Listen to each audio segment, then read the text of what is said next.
operation ang mga operatiba ng Human Trafficking Division ng National Bureau of Investigation.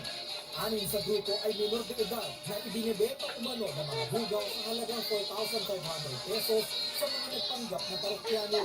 Nakakaalala siya kasi kabataan ng kabataan mga kababaihan na na-involved sa ganitong klase ng exploitation at hindi nila naiisip na mali ang kanilang ginagawa. Ang alam lang nila at ang gusto lang nila ay kumita.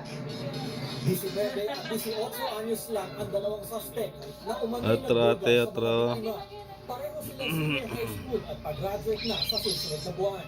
Pagdating po ng tropa, sinitreto daw po ng gano'n. Ayun nga, isimano daw po. Ay, ano po na po, bakit sabi ko, hindi naman daw wala ka sa ano na doon. Nakasilang na ano.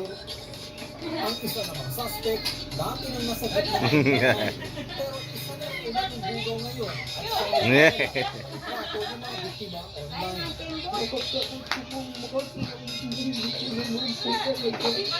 Naman, hindi ko na nga po naranasan dito ninyo. Kasi makukulong pa ako. Pero napakala sa mundo sa pag-umatrasin tapos gusto kayo nangyari. Nagbabala ang NBI sa mga resort na dapat higpitan ang pagtanggap sa mga bisita, lalo na sa mga teenager. Nagpaalala rin sila sa mga magulang na pantayan ng maigi ang mga anak. Responsibilidad ang magulang na alam niyo kung saan nagpupunta ang ating mga anak.